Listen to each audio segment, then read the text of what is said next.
My job as a fire lookout went terribly wrong. I took this job because I needed the solitude. The fire lookout tower, perched high above the endless Montana wilderness, promised exactly that.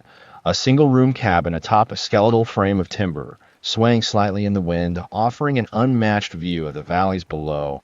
It was beautiful in the daylight. At night, though, it was something else entirely. The first few days were uneventful. I settled into a routine. Morning coffee on the deck, scanning the horizon for smoke, logging my observations. I read books, listened to the radio, and let the quiet sink into my bones. It was peaceful in a way I hadn't felt in years. The isolation wasn't just welcomed, it was necessary. By the third night, I had grown used to the sounds of the forest, the rustling of trees, the distant hoot of an owl, the wind rattling the old frame of the tower. So when I first heard the tapping, I barely noticed it.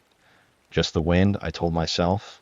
Maybe a bird pecking at the glass. Then came the whispers. They were faint at first, more like the suggestion of words than actual speech. I told myself it was my imagination, the wind filtering through the trees in just the right way. But as the night wore on, they grew more distinct, though I still couldn't make out what they were saying. On the fifth night, I finally saw it. I was writing in my logbook when I noticed a shape outside the window. At first, it looked like a branch swaying, but then I saw the eyes, two pinpricks of reflected moonlight staring right at me. My stomach dropped. It was a face.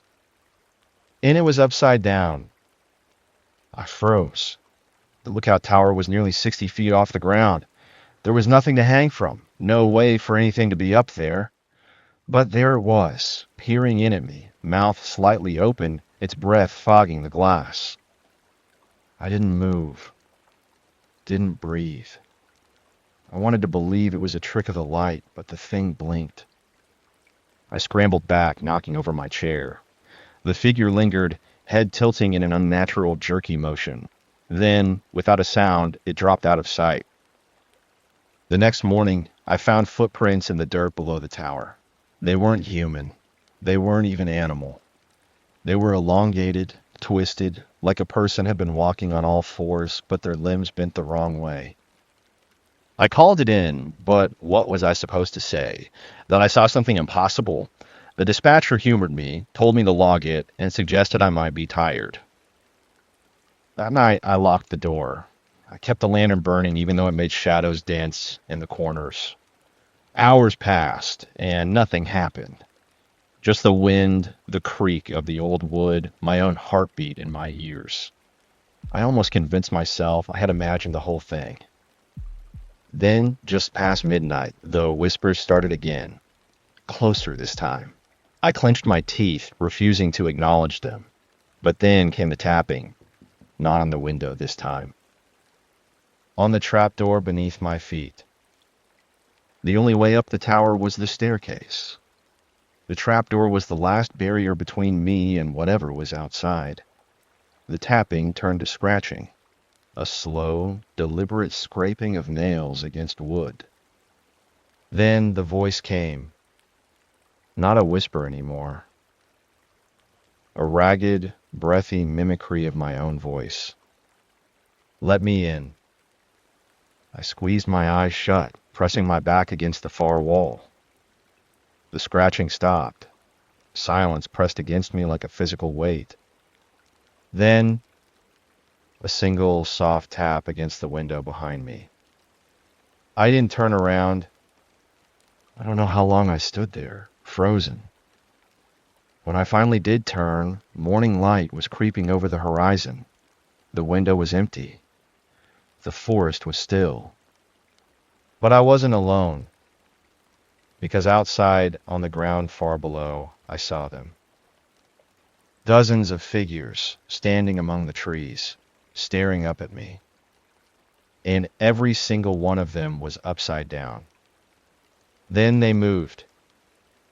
Not like people walking, like puppets yanked by invisible strings. Their heads lolled, arms jerked unnaturally, but they were getting closer, creeping toward the base of the tower. Then came the sound, deep, resonant like wood groaning under immense pressure. The tower shuddered. Something was pushing against it. I could feel it swaying as the wood seemed to crack violently at every joint. It doesn't make sense why I did it, but I left. My feet were moving for the door while my brain screamed at me to stop them. It was as if I was stuck on autopilot, a helpless passenger watching the plane taking a nosedive to the ground. I grabbed my flashlight and wrenched the trapdoor open, descending the stairs two at a time. The moment my foot hit the forest floor, the things let out the most awful, blood-curdling screams. I ran. The forest was a maze of darkness and shifting shadows. I could hear them moving, branches snapping, leaves rustling, their ragged breathing impossibly close. I didn't look back. I couldn't. Every instinct screamed at me to just run. Then I saw the road. A single narrow path cutting through the trees. I sprinted toward it, lungs burning, legs screaming in protest. The figures were right behind me, their movements erratic, inhuman. Then, headlights. A truck. A lone driver on an empty road. I ran straight into its path, waving my arms frantically. The vehicle screeched to a halt, and the driver, an old man with wide, startled eyes, popped open the door. I didn't hesitate. I dove inside, gasping, screaming at him to drive. He didn't ask questions. He just hit the gas, tires kicking up gravel as we sped down the road. I risked one final glance out the back window.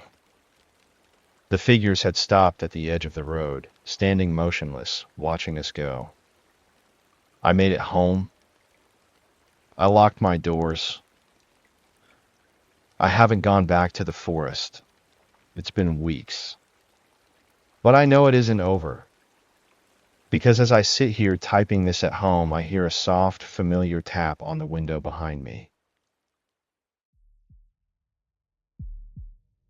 The town that vanished at midnight. I don't even know why I'm writing this.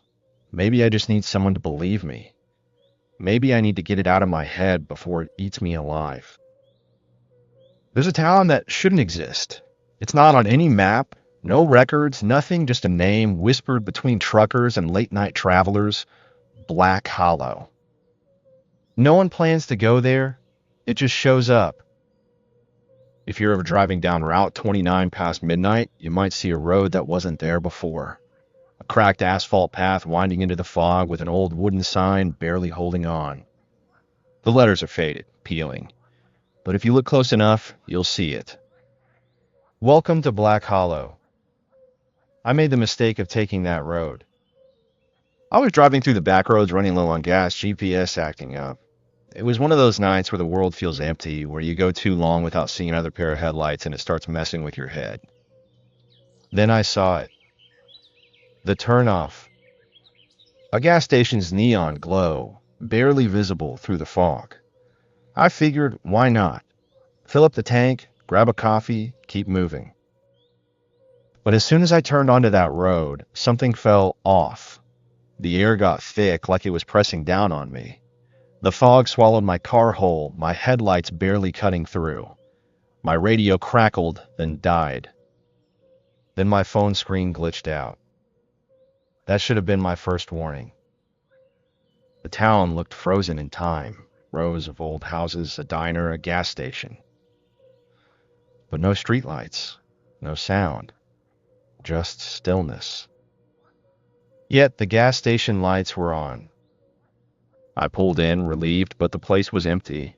No attendant, no cars, no sound. The pumps were ancient, the kind with rolling numbers instead of a screen. And then I heard it. A whisper. Right behind me. I spun around, heart hammering. Nothing. Just my own shadow stretching too long under the flickering station light.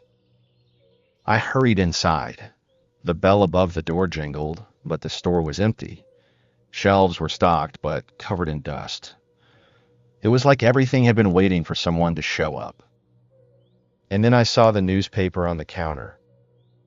Black Hollow missing again. town disappears for 30th year in a row.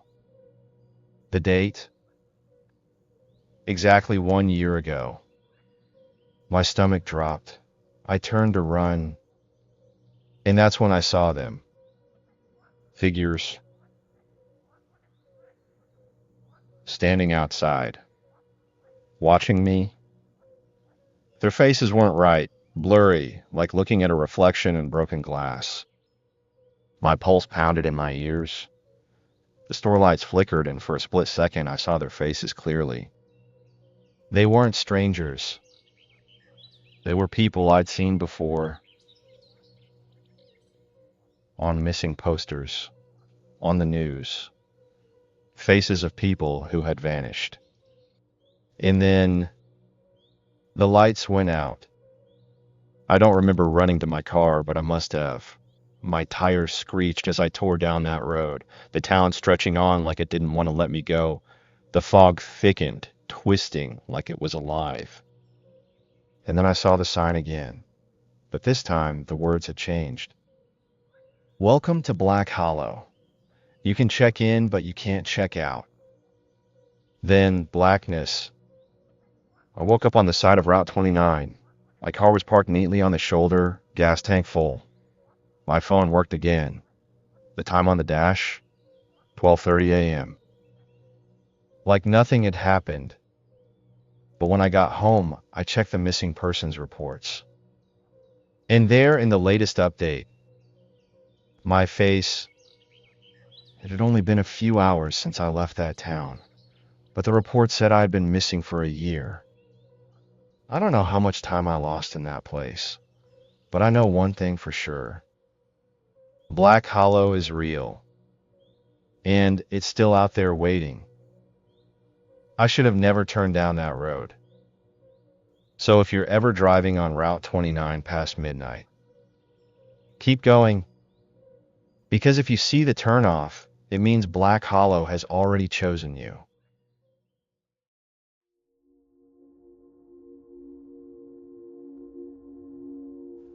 I shouldn't be here.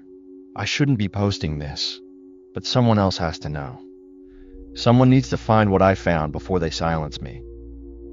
I spent 12 years in the Army. Recently got out after my last contract ended. Most of my career, I was a 31B military police. I've worked with Border Patrol, infantry, joint ops, you name it. I won't pretend I'm some kind of badass. If anything, I'm a coward. That's why I forced myself into the worst situations to see if I could handle them. But nothing prepared me for what I saw beneath Texas. I was stationed along the border for over a year and a half.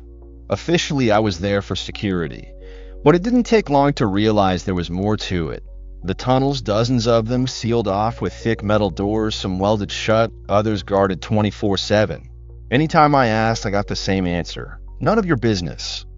Your job is to keep people out. At first, I let it go. Orders are orders. But then weird things started happening. We'd find scattered clothes in the desert, no bodies, just blood-streaked fabric, like the people wearing them had melted into the ground. One night, a squad mate swore he heard screaming from one of the sealed tunnels faint, muffled, like it was buried deep. Command told him it was the wind. Then people started disappearing. Not just immigrants, soldiers. Rodriguez went first. No explanation, no report. One day, he was just gone. A few weeks later, it was Carter. Then Gwen. When I asked, I got blank stares, mumbled excuses. No one wanted to talk about it. Then one night, I saw it for myself. There was an entrance I'd never noticed before, half buried in sand, hidden in the dark. The door was slightly open, just enough for a sliver of light to seep out. I should have walked away, but my gut told me this was my only chance. I went in.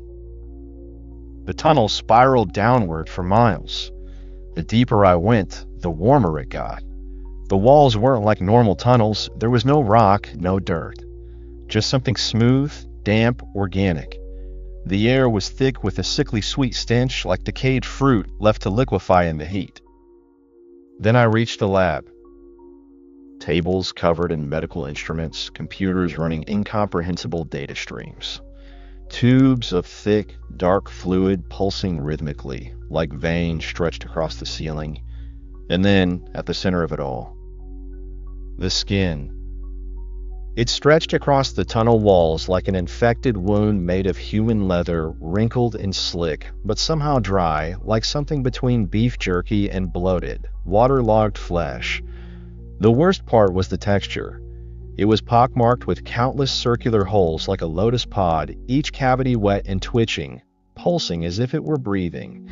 Some of the holes were empty, dark, and bottomless. Others excreted a thin, translucent mucus that dripped in long, stringy tendrils, congealing in thick, reeking puddles along the floor. And the beans, they weren't separate creatures. They were part of it. Hundreds of bulbous, hairless, flesh-colored sacs embedded in the skin like tumors wedged inside the lotus-like holes. Some were shriveled and empty, sagging like deflated cysts. Others twitched, convulsing with something alive inside. The biggest ones pulsed in slow, jerking spasms, stretching, tearing, until I saw one hatch. The sac split wetly, like overcooked meat bursting from its casing. A thing flopped out, slick with yellowish fluid, twitching. It was featureless, no eyes, no mouth, just pale, wrinkled skin. And then it twisted, limbs unfolding from deep within its mass, stretching in unnatural, bone-cracking angles. Then it crawled. Not like an animal, not even like an insect. Its limbs bent the wrong way, moving in sharp, disjointed jerks, but somehow too smooth at the same time. Like something fast-forwarded on a broken VHS tape. It didn't make a sound, didn't hesitate. It climbed across the skin toward the bodies.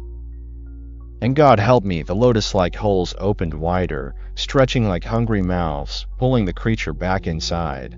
It sank into the flesh as if it had never been separate from it at all. I ran.